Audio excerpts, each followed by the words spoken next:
Mesdames et messieurs, très chers téléspectateurs, très chers abonnés, très chers internautes de la chaîne des informations contre les mésinformations, JC4 Télévision. Nous émettons depuis Kinshasa, en République démocratique du Congo. Vous nous suivez de partout au monde. Nous allons aujourd'hui parler dans le cadre de l'émission Éthique politique. Recevoir pour vous un invité, c'est un politique congolais. Nous allons échanger avec lui sur la situation politique de l'ère en République démocratique du Congo. Je vais déjà l'annoncer. Il est là sur ce plateau, monsieur Philippe Boukassa. Bonjour et bienvenue.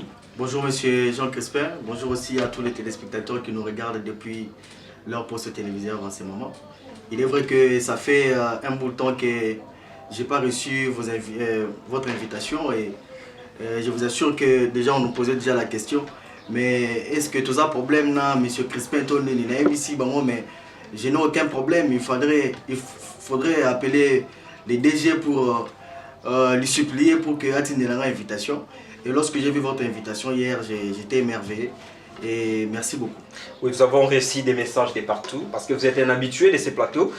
Là, nous allons parler, nous avons 3 sujets que nous allons pouvoir débattre avec vous. Déjà, nous vous annonçons que nous allons parler de l'élection générale au Sénat, l'élection définitive au Sénat.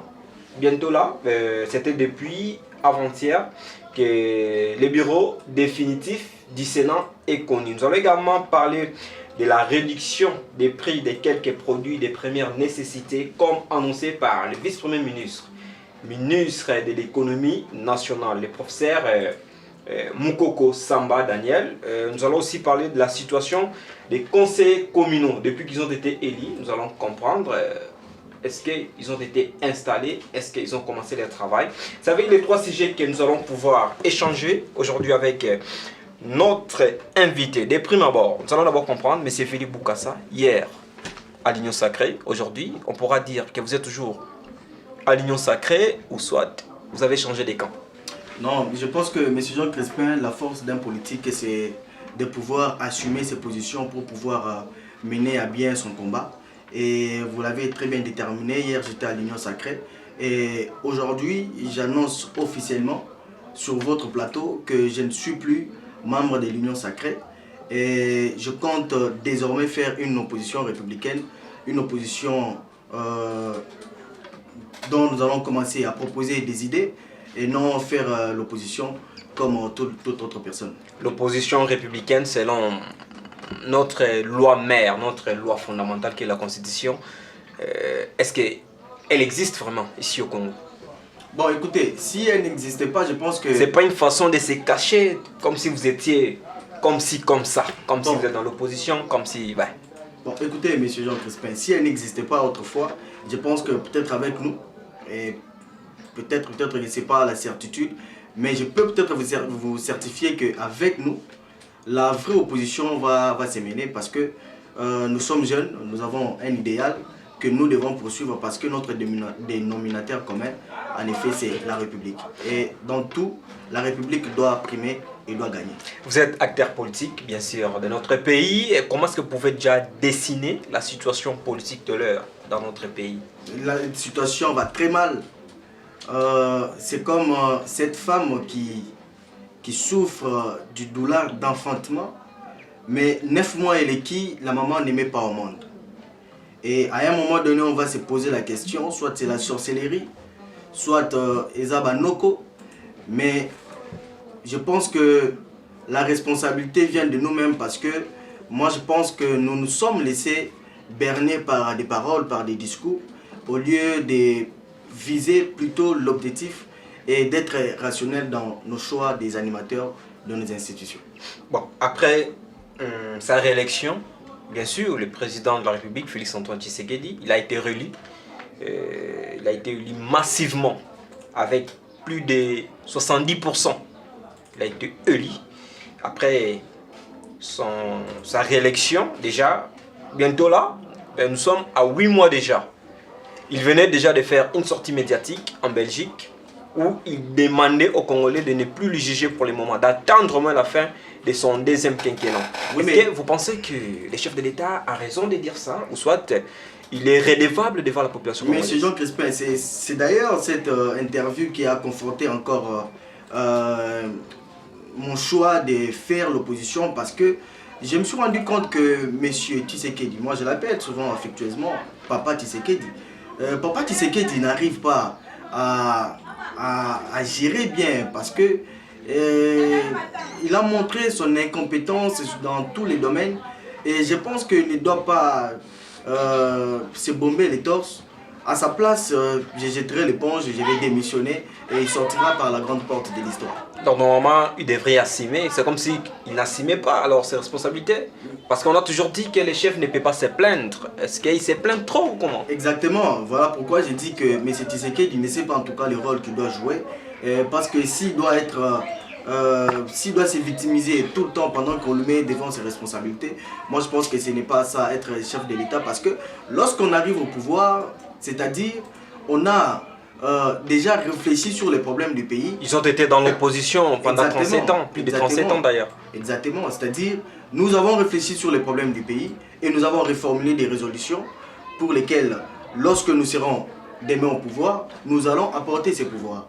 Alors, si vous regardez la politique de M. Tshisekedi, elle consiste à accuser les autres, même en étant au pouvoir, on accuse toujours les autres et j'ai trouvé que M. Tshisekedi n'a pas sa place comme un président de la République et je l'ai toujours conseillé de jeter l'éponge. Mieux vaut la fin d'une chose que son commencement. Il a demandé aux Congolais de ne plus le juger pour le moment parce qu'il a dit bien qu'ils viennent à peine de, les choses viennent à peine de s'installer. Écoutez, M. Crespin, lorsque le premier... Son gouvernement venait à peine d'être installé. Mais bien sûr. Qu'il demande un peu de temps jusqu'à la fin peut-être de son deuxième quinquennat. Monsieur Crespin, lorsque le premier s'est déjà biaisé, je ne pense pas que la conclusion amènera à quelque chose de bien. Nous avons tous fait la dissertation avec vous pour que les lecteurs de votre sujet puissent entrer encore dans les bains de votre sujet. Il faudrait que l'introduction puisse convaincre en réalité la personne.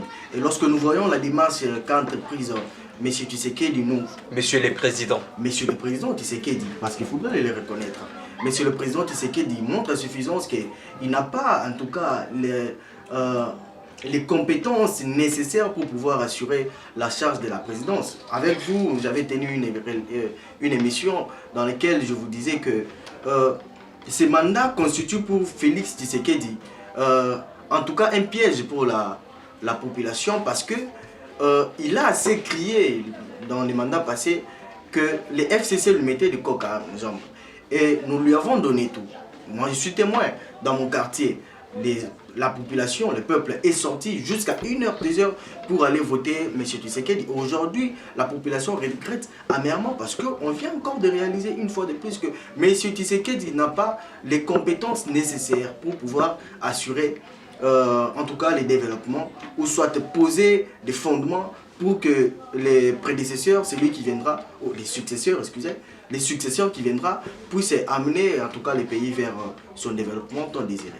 Nous allons en revenir, mais prenons déjà notre premier sujet qui est l'élection du bureau définitif au Sénat. Les bureaux, affiche complète. En tête, on voit là l'ancien Premier ministre Jean-Michel Sama-Lukonde, aujourd'hui qui se retrouve président du bureau définitif du Sénat. Quelle chance que vous lui accordez? Aucune chance, même pas 0%. Je pense qu'il est en dessin de 0% parce que, écoutez, moi j'aime lorsque nous débattons, lorsque nous évoquons les affaires de l'État, que nous puissions l'évoquer, l'aborder avec toute objectivité, mais aussi avec toute cohérence. Les responsabilités. Exactement, parce que c'est les affaires qui nous concernent tous. Et s'il faudrait revenir dans l'histoire, M. Jean Crespin, vous savez qu'aux États-Unis, à une période donnée, l'élection au bureau du Sénat, parce que je ne voudrais pas aborder la question telle que vous l'avez reformulée, je voudrais un peu l'aborder dans un autre sens pour que nos téléspectateurs puissent comprendre. Vous savez, aux États-Unis, à une période donnée, les sénateurs étaient élus au suffrage universel indirect. Parce qu'ils étaient élus par les élus du peuple. Mais lorsqu'ils ont constaté, et ils étaient élus avec la corruption qu'on avait constatée, et la corruption va avec toutes ses corollaires. Et à une période donnée, lorsqu'ils ont constaté que les verres étaient en tout cas pleins, ils ont pris une décision en toute responsabilité de pouvoir changer l'élection des sénateurs pour devenir l'élection universelle directe, c'est-à-dire votée par les peuples. Est-ce que, à ce jour, M. Jean Crespin, ne trouvez-vous pas que nous devons aujourd'hui maintenant réfléchir sur les modèles d'élection de nos... Donc vous demandez des réformes, qu'il y ait des réformes constitutionnelles. Exactement, d'ailleurs dans les programmes que je suis en train de reformuler, je l'ai abordé. Il faudrait qu'il y ait des réformes, il faudrait... Les chefs de l'État en ont déjà parlé, et les gens ont crié haut et fort qu'ils veulent être dictateurs, il ne faut pas qu'il y ait une retouche de la Constitution, tout ça. Écoutez, M. Jean Crespin, s'il faudrait aborder la question avec toute objectivité, je pense qu'il y a lieu aujourd'hui de réviser notre Constitution et réviser notre modèle de gouvernance. Mais que cette occasion ne soit pas pour les chefs de l'État ou l'Union sacrée. C'est tailler des mesures pour un camp. Exactement, pour pouvoir s'approprier le pouvoir et éterniser le roi soleil au pouvoir. Mais aussi, l'opposition aussi qui cherche aussi des voies et moyens pour pouvoir entrer dans la maison du roi. Je pense que ça sera, on va échouer l'objectif pour lequel les référendums sera convoqué. Mais je pense qu'il faudrait aborder ces sujets avec toute responsabilité, c'est-à-dire revoir les articles aujourd'hui qui fassent que qu'il y ait en tout cas mauvaise gouvernance, mais qu'il faut aussi assez que la population puisse recouvrer en tout cas son vrai pouvoir. Parce que le vrai pouvoir, en tout cas dans l'article 5, consacre le pouvoir à la population, qui est les souverains primaires. Exactement. Alors, monsieur Philippe Bokassa, là, vous êtes lancé dans l'opposition. Où est-ce que vous pouvez situer actuellement l'opposition dans notre pays, dans la sphère politique de notre pays? Est-ce que y a-t-il vraiment l'opposition? Parce que nous avons vu, les chefs de l'État avaient lancé un appel, la main tendue, qu'ils voulaient travailler avec les opposants.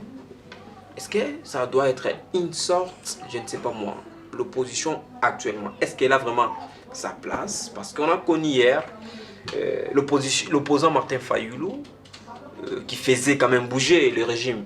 Nous avons également Moïse Katumbi qui était à l'Union sacrée et puis il a désisté, il est allé aussi dans l'opposition qu'il a appelée autrefois jadis l'opposition républicaine, entre parenthèses. Joseph Kabila avec sa famille politique FCC, ils ont rejeté, ils ont boycotté catégoriquement l'élection de 2023.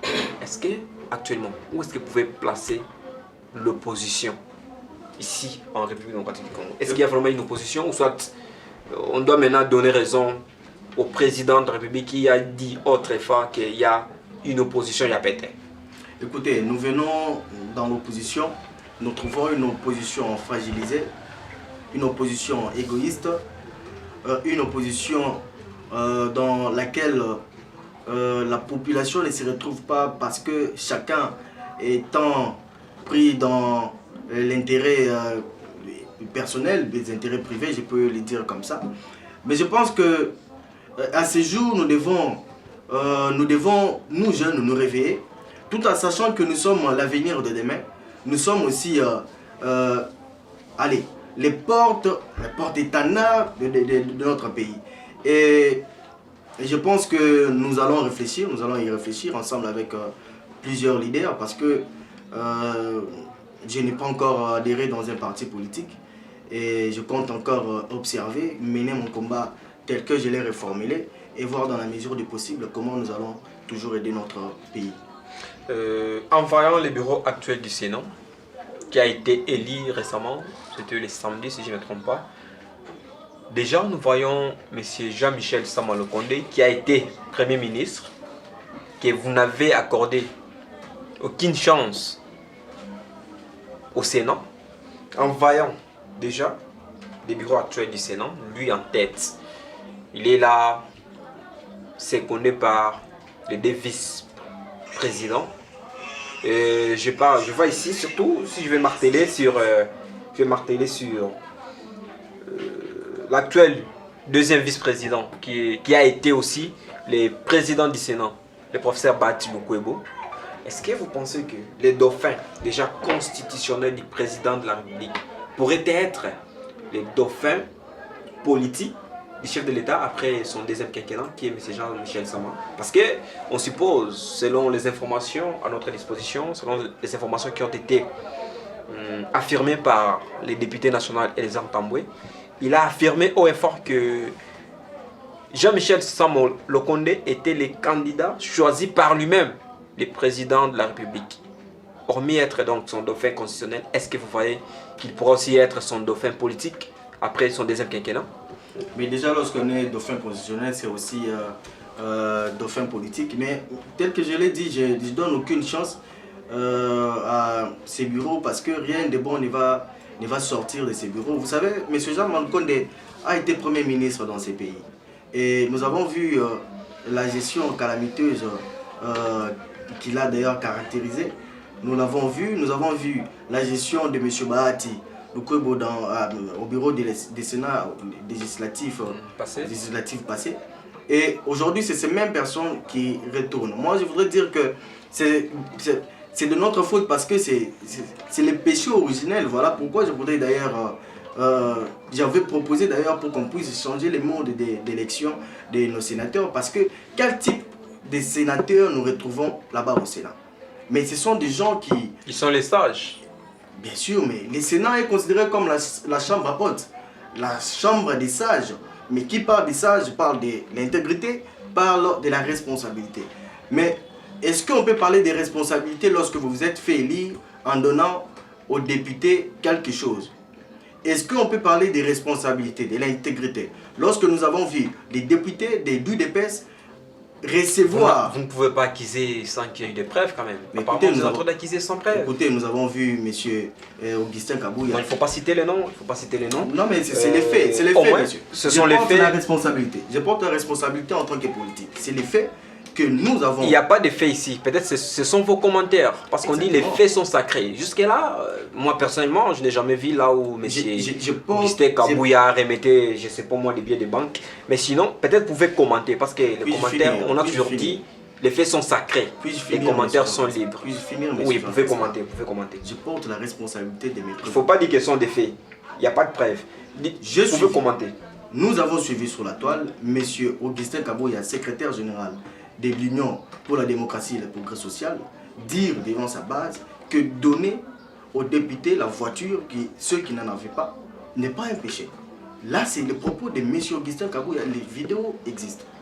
Et donc, lorsque nous nous retrouvons dans la chambre haute, la chambre des sages entourés des types de personnes, je pense que la responsabilité... Que vous qualifiez de corrupteurs. Exactement, mais nous avons aussi vu celui qui a été gouverneur de Kinshasa, M. Gentini Ngobila. Aujourd'hui, il a échoué lamentablement. Il a laissé la ville avec plein de déchets. Il a laissé la ville avec beaucoup de dettes extérieures et intérieures. Mais c'est ce même monsieur-là qui se retrouve encore au Sénat, la chambre au Sénat, qui est censée être une chambre de l'intégrité. En tout cas, je pense que mon offre est valable. Je pense que nous devons revoir encore le mode d'élection de nos sénateurs. Ça va aider en tout cas la République. Et le professeur Bahati Lukwebo, vous lui accordez quelle chance? Le professeur Bahati Lukwebo, c'est un monsieur, je pense que qui n'a pas de sens de politique. C'est un monsieur qui a brillé dans la politique politicienne, et lui et les autres, ils ont brillé dans la politique politicienne, et je pense que aujourd'hui la population n'a plus besoin de politique politicienne. La population a besoin aujourd'hui des acteurs politiques. Il n'est pas un homme d'État. Il n'est pas un homme d'État, en tout cas c'est un homme qui travaille pour son bien et son parti. Et parfois et sa famille. Donc la population congolaise ne se retrouve pas dans ces bureaux. Je pense aussi, il est valable aussi même pour l'Assemblée nationale. Lorsque nous voyons M. Kamere qui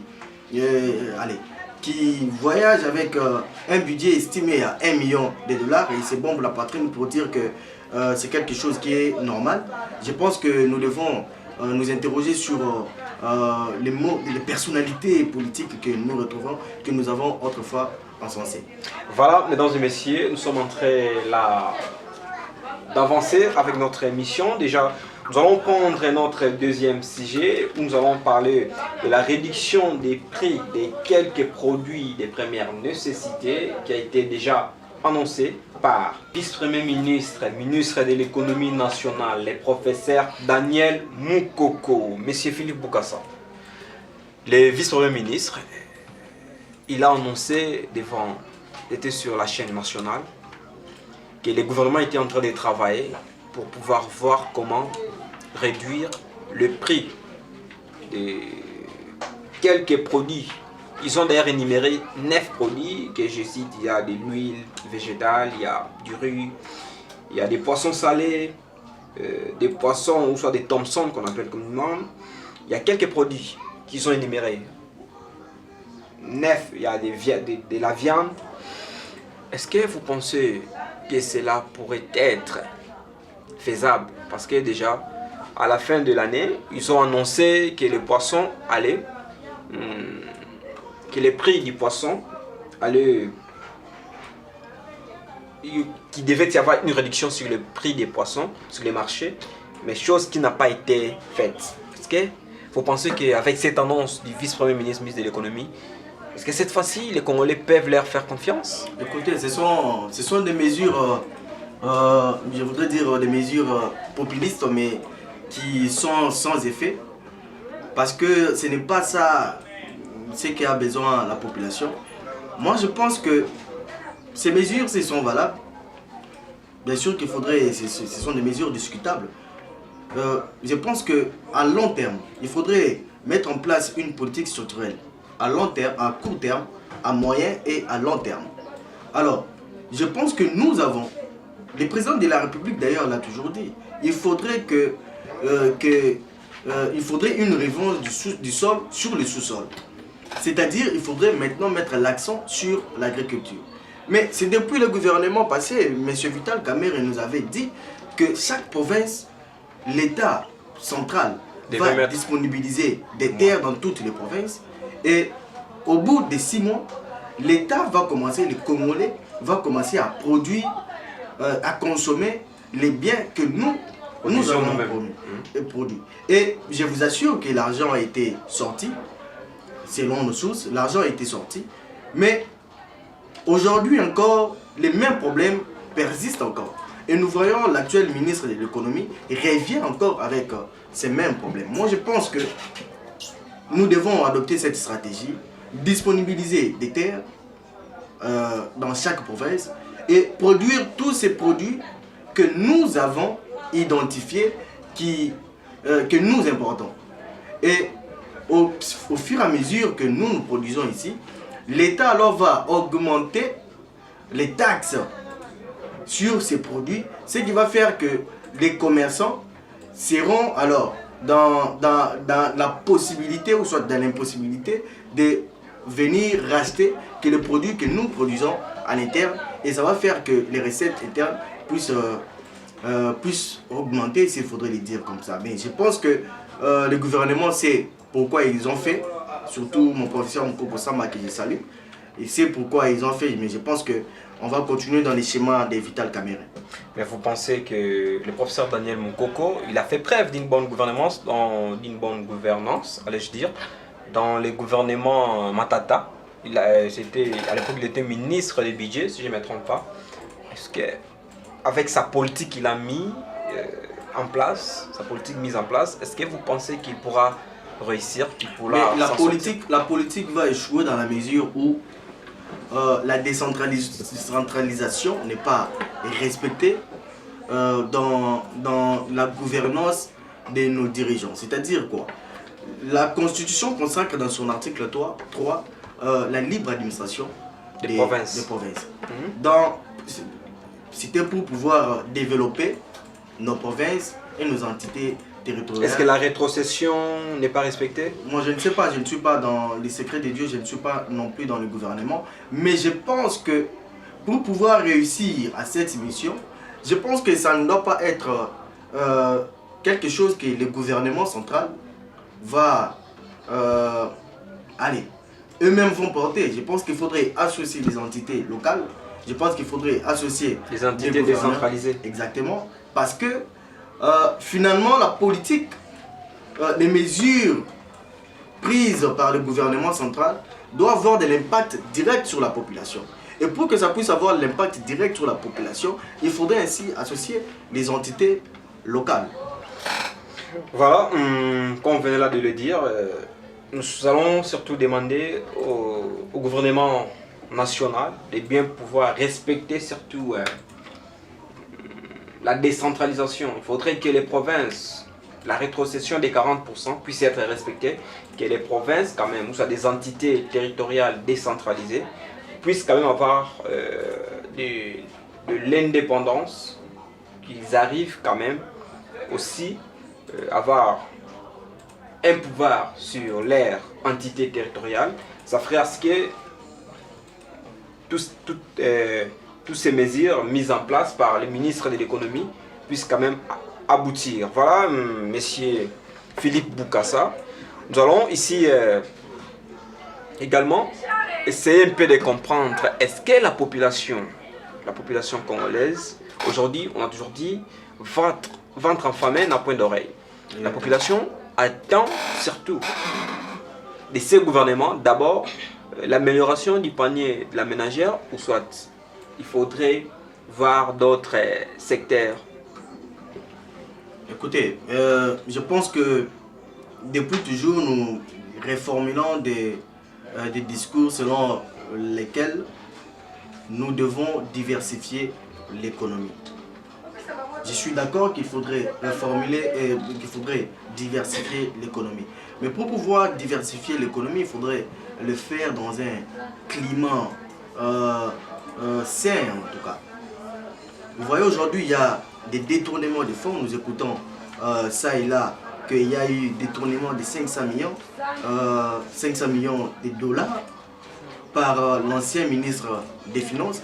Et ça nous écœure lorsque nous voyons aussi surtout le président de la République venir défendre les efforts de l'homme qu'on appelle alligator aujourd'hui, M. Jules Alinguete. Et lorsque nous voyons que ces efforts sont bafoués, je pense que c'est compliqué. Il faudrait diversifier l'économie aujourd'hui, c'est-à-dire voir les secteurs énergétiques, voir les secteurs agricoles, voir les secteurs des transports. Aujourd'hui, on nous annonce que les avions n'ont plus de licence. Mais écoutez, je pense que ce secteur, bien que ça échappe à l'État, mais ce secteur est tellement productif que nos dirigeants n'arrivent pas à voir les bénéfices, le profit ou de tirer profit de ce secteur. Je vous donne un exemple. Vous savez que chaque jour, la ville de Kinshasa perçoit 500 francs à tous les motards. Et cet argent, où est-ce que ça va? Et je pense qu'on peut se servir de cet argent pour pouvoir construire des infrastructures routières. On doit se servir de cet argent pour pouvoir nous construire des infrastructures ferrées, de routes ferrées. Et aussi, nous acheter aussi des avions juste avec cet argent, parce que nous, en économie, on dit toujours que les recettes régénérées doivent aussi profiter, les dépenses doivent profiter à ces secteurs. Voilà, mesdames et messieurs, très chers tous, nous sommes en train de chuter. Déjà, nous allons prendre le tout dernier sujet. Nous allons parler ici de la situation des conseillers communaux. Ils sont aussi les élus du peuple. Ils ont été élus, bien sûr. Alors, nous allons aujourd'hui échanger, comprendre, analyser avec un élu, plutôt, il fut candidat, député provincial. S'il était peut-être élu, je ne sais pas aujourd'hui, bien qu'il n'a pas été élu, mais il a quand même des ambitions politiques. Monsieur Philippe Boukassa, actuellement, vos amis conseillers communaux, leur situation, apparemment, ils ne sont pas encore installés. Ils attendent jusque-là qu'il y ait des élections de bourgmestre. Est-ce que l'État congolais était vraiment prêt pour pouvoir organiser ces élections des conseillers communaux, ou soit il fallait encore attendre? Écoutez, moi j'ai été candidat député provincial, mais fort malheureusement j'ai été voté, mais la CENI Kadima n'a pas avec tout ce qui s'était passé. Je pense qu'on n'avait pas eu de la chance, mais je pense que la chance va nous sourire très bientôt. Vous savez, j'étais en train d'ailleurs de le dire. Le problème avec notre gouvernance, c'est on a tout centralisé au niveau de l'État central. Et pourtant, parfois, il faudrait décentraliser la gestion. Et vous allez comprendre que même nos entités territoriales aujourd'hui, décentralisées, telles que les communes, aujourd'hui, on les a laissées juste avec la mission administrative. Et pourtant, les communes jouent deux rôles. D'abord, la mission, le rôle administratif et les rôles aussi porteurs des projets de développement parce que eux, ils sont directement attachés avec les peuples. Oui. Et d'ailleurs, l'objectif des entités territoriales décentralisées, c'était de pouvoir associer l'administration aux administrés. Mais nous fort malheureusement, la gouvernance actuelle, ont ignoré ces conseillers municipaux, eux qui doivent d'ailleurs reformuler des résolutions par rapport à leurs entités et pouvoir répondre aux attentes de la population directement. Mais nous avons constaté avec vous ensemble dans les médias des marches répétitives. Oui, ils ont été réussis par le président de l'Assemblée nationale, Vital Kamerhe. Exactement, mais est-ce que c'est l'affaire de Vital Kamerhe? Je ne sais pas. Ils sont aussi les élus du peuple. Mais exactement, mais est-ce que c'est le problème de Vital Kamerhe? Je ne sais pas, je pense que on doit en tout cas revoir la gouvernance. On doit aussi d'ailleurs commencer à financer, envoyer des frais de fonctionnement à des entités territoriales décentralisées. Aujourd'hui, nos communes souffrent de ces problèmes. Vous voyez, aujourd'hui, nous sommes ici à Mongafula, mais il y a des saletés. Aujourd'hui, je pense que nous devons aujourd'hui faire fonctionner toutes les institutions de l'État. Je pense qu'à partir des chefs des rues, monter chef du quartier, et puis les bourgmestres et consorts, ça va faire en sorte que ce que l'État décide ou ce que l'État fait au niveau supérieur, la population va directement, alors ça va directement avoir un impact à la population. Moi, ce que je vais demander aux conseillers municipaux, c'est que nous avons été en tout cas instrumentalisés. Je pense que l'objectif de ces élections était de sortir suffisamment d'argent. Je pense que 1 milliard 500 quelque chose, c'était juste de pouvoir sortir l'argent et utiliser ces slogans pour dire que nous avons organisé les élections municipales. Mais je pense que c'était juste la poudre de perlimpinpin. Jusqu'où ils doivent encore patienter? Est-ce qu'ils doivent attendre qu'il y ait d'abord l'élection des bourgmestres?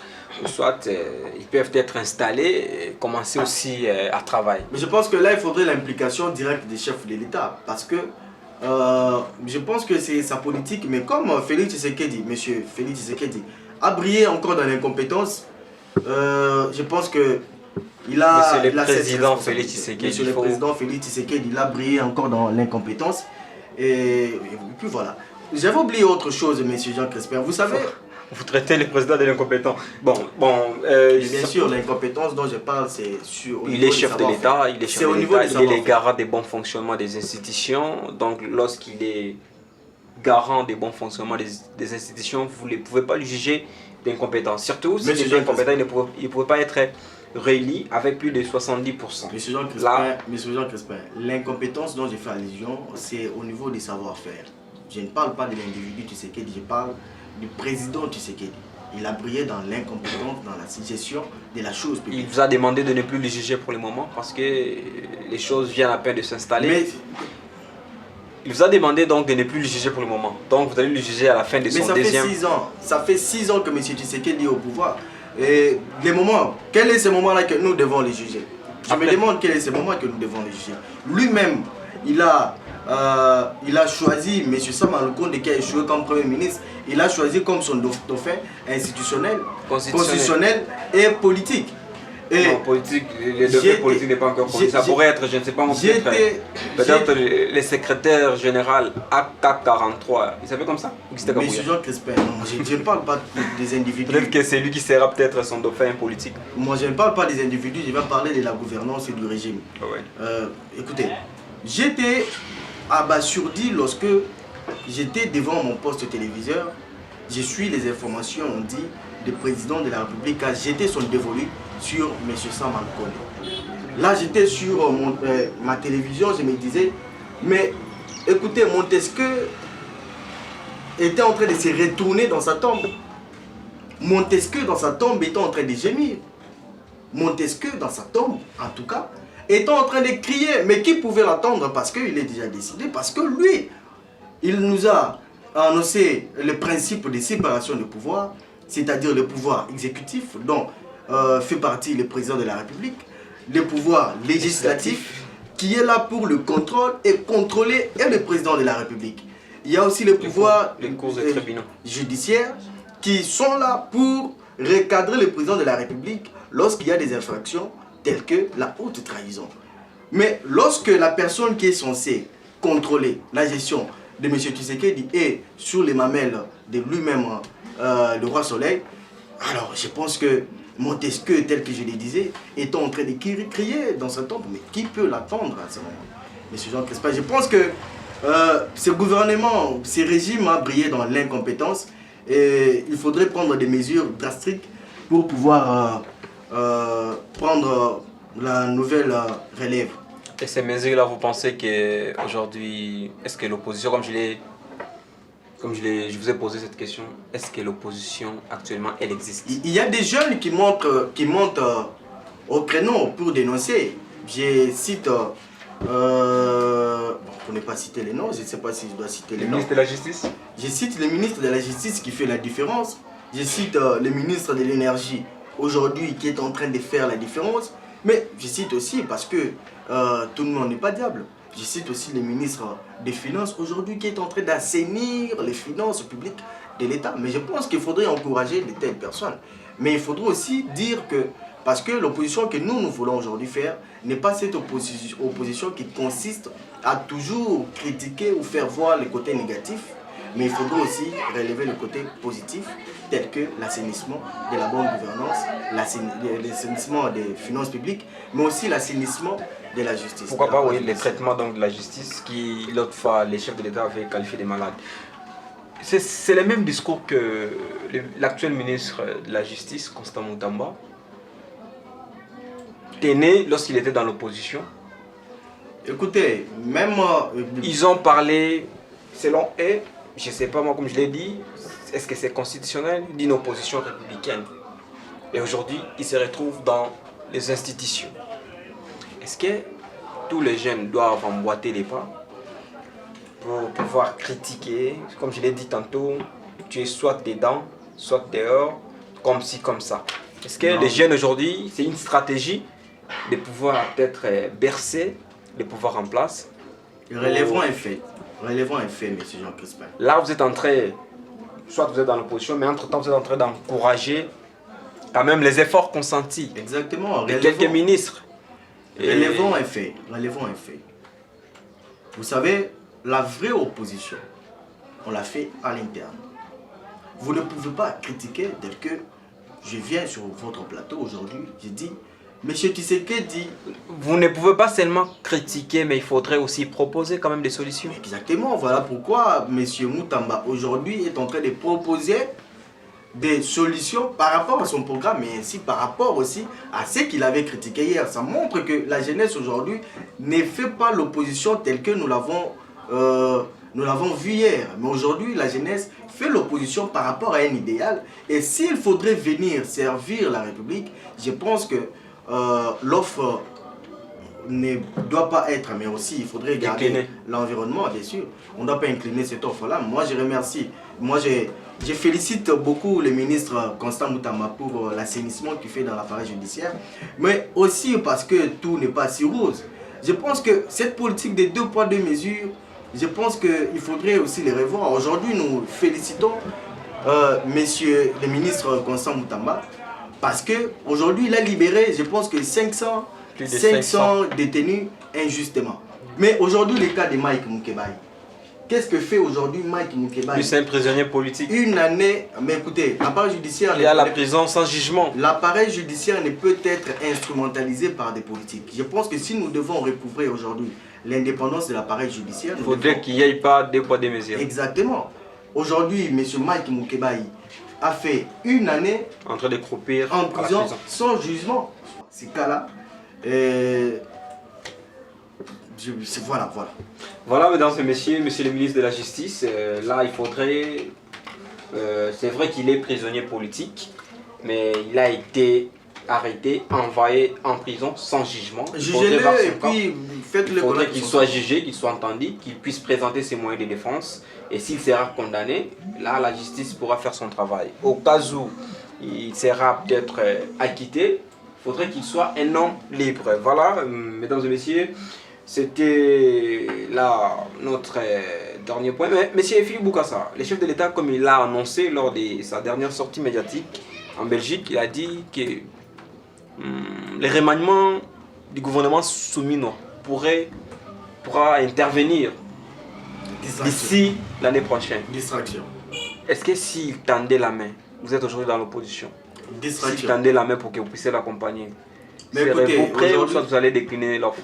Aujourd'hui, je pense que nous ne devons pas donner, tel que M. Martin Fayol l'a toujours dit, on ne doit pas aujourd'hui donner du béquille à M. Tshisekedi et venir l'accompagner dans sa mauvaise gouvernance. Je pense que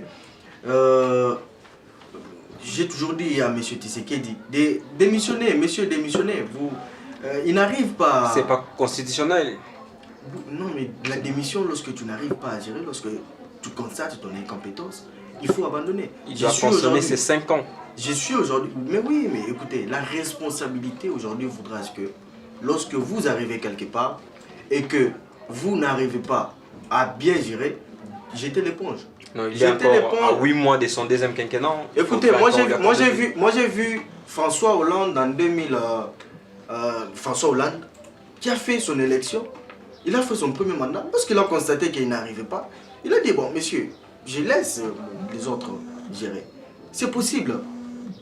C'est possible lorsque vous arrivez, au Monique et au Coquine en hôtel, monsieur Félix Tshisekedi avec tout... Moi, j'ai voté monsieur Tshisekedi. Je suis sorti à 2 h du matin pour voter monsieur Tshisekedi. Avec toute ma base, on était avec monsieur Tshisekedi. Mais écoutez, monsieur Tshisekedi, nous avons constaté que vous n'arrivez pas. Vous voulez dire qu'il vous a déçu? Pas seulement moi, mais il a déçu tout le monde. Il a déçu tout le monde. Aujourd'hui, les pains qui étaient à 200 francs, aujourd'hui, les pains, c'est à 500 francs. Les taux de dollars, aujourd'hui, moi, je viens de monnaie. L'argent, aujourd'hui, c'est déjà 330. 10 dollars, 30 000. Mais écoutez, nous devons aujourd'hui nous interroger sur la qualité de la gouvernance de notre pays. Et je pense que au lieu de... Voilà, mesdames et messieurs, nous sommes arrivés à la fin de notre émission du jour. C'était l'émission Éthique Politique. Nous avons reçu pour vous M. Philippe Bokassa, un analyste politique. Nous avons parlé de l'élection du bureau définitif au Sénat. La fiche du bureau a été connue depuis le samedi. Nous avons également parlé de la réduction de prix de quelques produits de première nécessité qui a été annoncé par le vice-premier ministre, ministre de l'économie.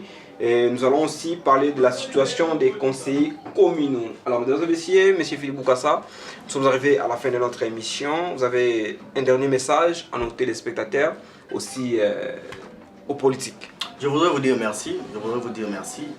Mais dire aussi merci à tout le monde qui nous suit. Bien sûr que nous avons reçu beaucoup de messages et vos téléspectateurs vous demandent de pouvoir commencer à m'inviter aussi régulièrement parce qu'à un moment donné, on dirait qu'il y a un embargo. C'est noté. Nous allons en discuter avec notre directeur des programmes, M. Richard Mani. D'accord. Pour pouvoir voir comment est-ce que nous pouvons vous aligner, même 2 ou 3 fois par mois. Merci. Voilà, mesdames et messieurs, très chers téléspectateurs, très chers abonnés, très chers internautes, prenez rendez-vous sur votre chaîne des informations contre les désinformations dans nos prochains numéros, soit dans nos différents programmes. Surtout, restez branchés. Bonne suite de nos programmes. À très bientôt. Merci.